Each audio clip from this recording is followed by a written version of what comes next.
Halo sahabat Bones, apa kabar semuanya? Hari ini saya akan menghibur kegabutan brutal kalian yang suka ngacak-ngacak cadu. Lalu kasbon ke warung teh Pak, ame bisa udut jarcok sabatang tapi ngutang. Alangkah baiknya kalian cari tempat kugoleran termadep anu ngunaheun bari kopdut teh geuning. Oke sahabat Bones, tidak usah basa-basi seperti si dia, langsung saja kita lanjut ke filmnya. Big Man 2018.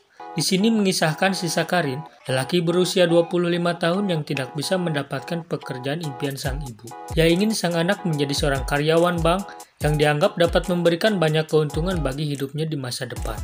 Sakarin hanya menjadi seorang tukang ojek motor di Bangkok. Sebelum berangkat dari rumahnya di Ayutthaya, ia mengaku kepada ibunya bekerja di sebuah bank. Ini dia nenek favoritnya yang paling tua dan ibunya yang bernama Shur. Dia membuka laundry di kota dan yang ini paman Prikap. Dia seorang perwira polisi. Saat meninggalkan rumah, ia lengkap dengan seragam karyawan bank.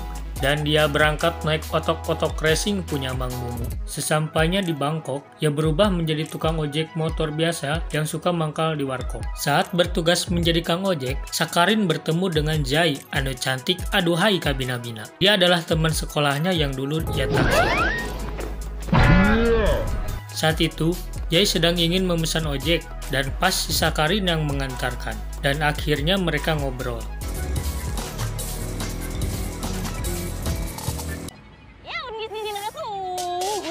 Ternyata, Jai merupakan seorang teller di bank yang Sakarin inginkan. Dan di sini Sakarin ketemu juga dengan pacar si Jai yang rada polontong. Setelah itu, Jai memberikan kartu nama biar hubungan mereka bisa lanjut. Lalu, kebohongan Sakarin mulai tercium oleh pamannya yang mencurigai apakah benar Sakarin bekerja di sebuah bank. Mereka pun kejar-kejaran di dalam kereta.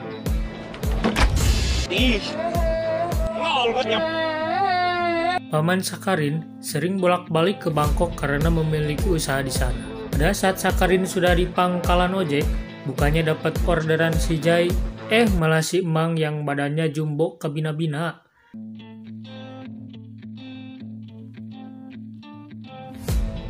Dan saat dia nerobos macet, sampai si Emang yang buadag itu tiba baradu.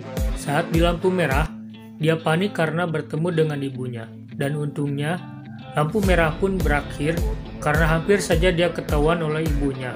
Suara Sakarin yang tidak asing di telinga ibunya saat mereka ngobrol.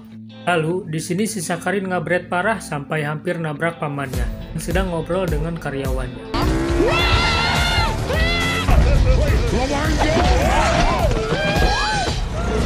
Saat si Sakarin sudah pulang, lalu datang pamannya itu untuk mengabarkan pada ibu Sisak kalau mau ke Bangkok lagi, harus bareng sama si paman tampan ini untuk memeriksa tentang siapa yang bertemu saat itu di lampu merah dengan suaranya yang tidak asing. Di sini Sisak panik panas tiris.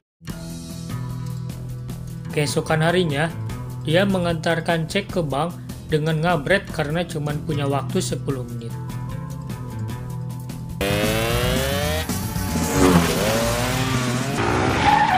Saat dia sampai, ternyata satpam bengal ini bilang Sisak terlambat 3 menit.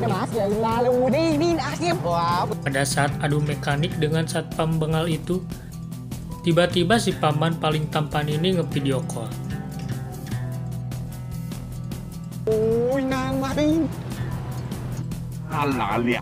Dan Sisak auto panik, lalu mengakhiri teleponnya dan menerobos masuk ke bank.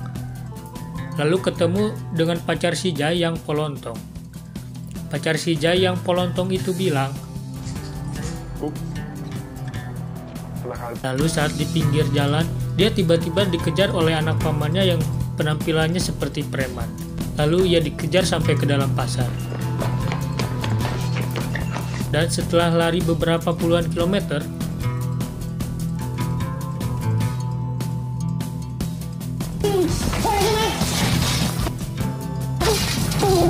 dia malah jadi korban salah tangkap. Dan polisi itu, ujung-ujungnya duit dan sisa kasbon pada si Jai. Saat sampai di rumah, dia pura-pura terjatuh agar tidak dicurigai ibunya atas luka yang ada di hidungnya. Tapi, bekas tipuan itu, malah ibu Sisak yang beneran siserelu.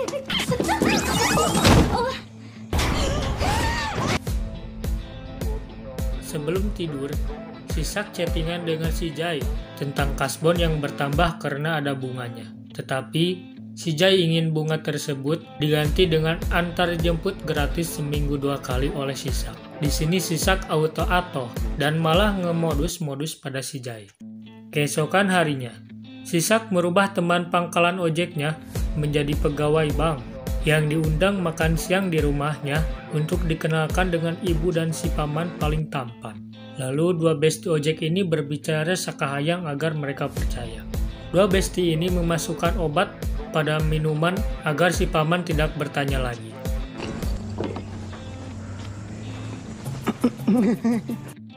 Dan alhasil, si kang ojek itu juga harus meminum air yang dikasih obat karena si paman mencurigai minumannya.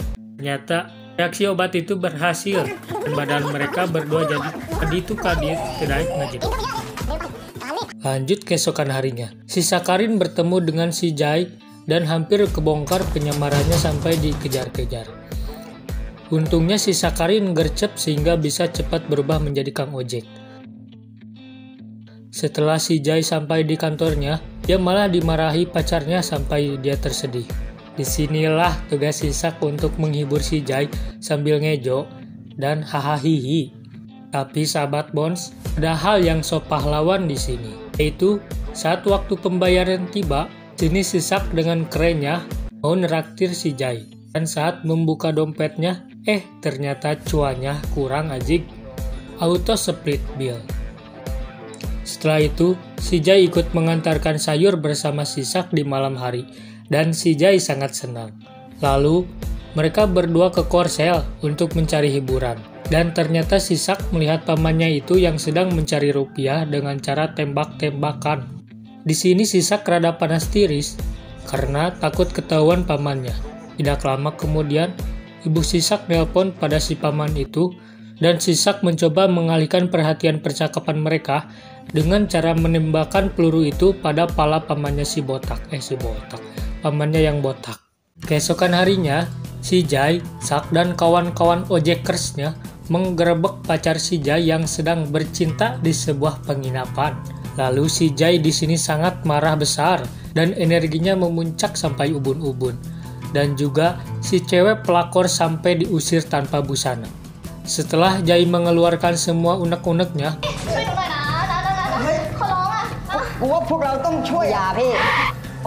lalu dia mengeluarkan senjata kecil tetapi matil, yaitu alat setrum. Hari pun berganti. Sisak mendapatkan informasi dari ibunya yang membagongkan, yaitu teman kerja almarhum babehnya akan pindah ke bank yang sama dengan Sisak dan akan mengadakan pesta, lalu ibunya akan mengenalkan Sisak pada teman ayahnya itu. Acaranya pun dimulai. Di sini Sisak hampir ketahuan oleh mantan si Jai yang polontong. Dan saat Sisak mangpret, dia malah bertemu dengan pamannya yang botak. Dan dia langsung ngabret lagi ke toilet. Lalu tidak lama dari situ, mereka bertemu dengan teman almarhum ayahnya itu yang kerja di bank.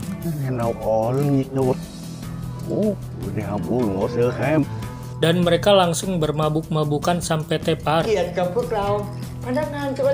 Lalu, di sini terjadilah pertemuan yang sangat membuat Sisak panas tiris sampai ubun-ubun. Tapi untung saja si Jai datang dan menyelamatkan Sisak lalu dibawa pergi. Lalu Sisak di sini menjelaskan semua yang terjadi pada dirinya dan keluarganya. Dan semua ini dia lakukan hanya untuk keluarganya agar bangga bisa bekerja di bank. ทุกอย่างมันก็เปลี่ยนไปเราก็แค่อยากให้แม่ภูมิใจในตัวเราเหมือนที่รู้กันว่าคุณไม่รู้มั้งว่าต้องทำยังไงไม่ต้องโกหกก็บอกความจริงไปสิ Pada saat di pertengahan acara ini, besti seperojekan Sisak tidak sengaja menyenggol si pelontong ini sampai tijuralit dan dirawat di rumah sakit TMC. Keesokan harinya, Sisak mendapatkan kabar madodep dari si Jai, yaitu kantornya membuka loker baru dan si Jai memaksa Sisak agar mendaftarkan dirinya. Dan si Jai juga membantu Sisak tentang mempelajari pekerjaan nanti. Tetapi tidak dengan si pelontong ini yang sedang menderita dan terapi. Setelah itu, mereka berdua tidak sabar untuk melihat hasil tesnya. Dan saat dilihat bareng-bareng, Alhamdulillah hasilnya masih sama seperti yang dulu, gagal. Saat Sisak sedang merenung, tiba-tiba si Jai mengabarkan bahwa si gendut pelontong itu mau ke rumah Sisak untuk membongkar semua kebohongan Sisak. Di sini, Sisak langsung ngabret sekencang mungkin sampai Sisak terjadi kecelakaan.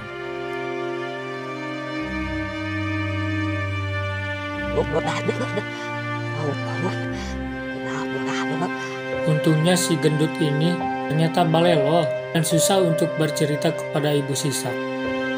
Saat Sisak sampai, mungkin keluarganya sudah mengetahui yang sebenarnya. Sampai si nenek pingsan dan dibawa ke rumah sakit TMC. Sisak sedih dan merasa bersalah atas kebohongannya.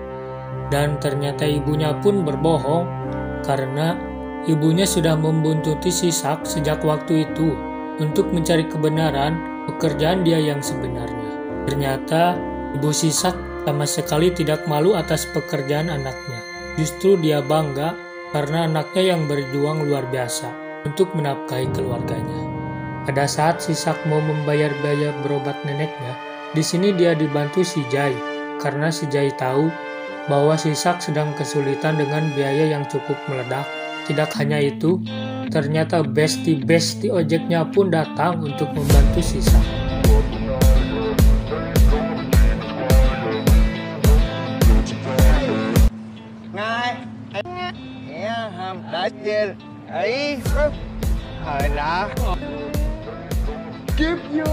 Keesokan harinya, saat mereka pulang naik kotok-kotok racing, ternyata dia ditelepon pegawai bank bahwa dia diterima di sana.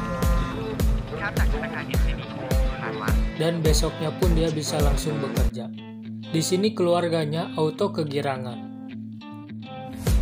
Awal dia berangkat kerja, sangatlah atoh kabina-bina. Tetapi saat Sisak di tempat kerja, ternyata posisi si Jai lah yang digantikan oleh Sisak. Sisak pun langsung menemui si Jai. Ternyata si Jai ingin mengejar cita-citanya menjadi pilot.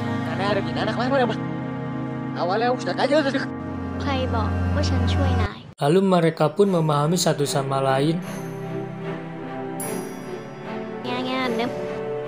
Akhirnya mereka bunga satu sama lain.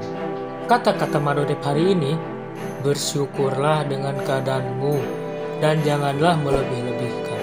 Lalu meminta izinlah pada orang tuamu agar semua masalahmu dipermudah oleh Allah Subhanahu